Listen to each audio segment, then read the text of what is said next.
Even as Prince Albert's illness reached its worst, Victoria remained hopeful, reportedly telling one of his doctors, "My husband won't die, for that would kill me."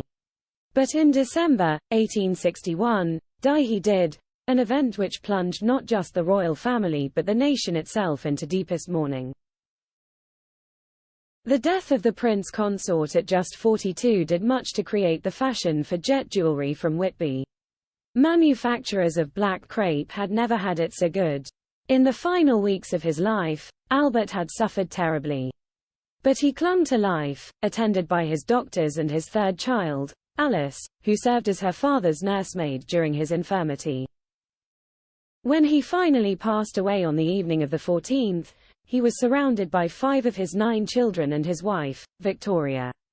His body was placed temporarily in the Royal Vault, St. George Chapel, and on December 18, 1862, he was buried in the Royal Mausoleum at Frogmore. It was believed that the cause of his death was a virulent bout of typhoid fever. This was never verified by doctors, however, as Victoria refused to allow a post-mortem to be carried out on her husband. This has been debated among modern experts, who have listed Crohn's disease and cancer as possible causes of his death. But regardless of its source, Albert's passing had a powerful impact on the country. Following the news of his passing, shops closed their doors and theatrical performances were cancelled in honor of the royal's death.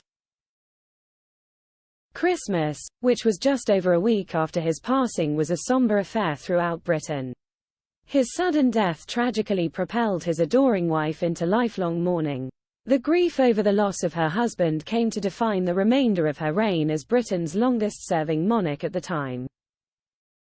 Victoria only wore black for the rest of her reign, which lasted nearly 64 years, and became known as the Widow of Windsor.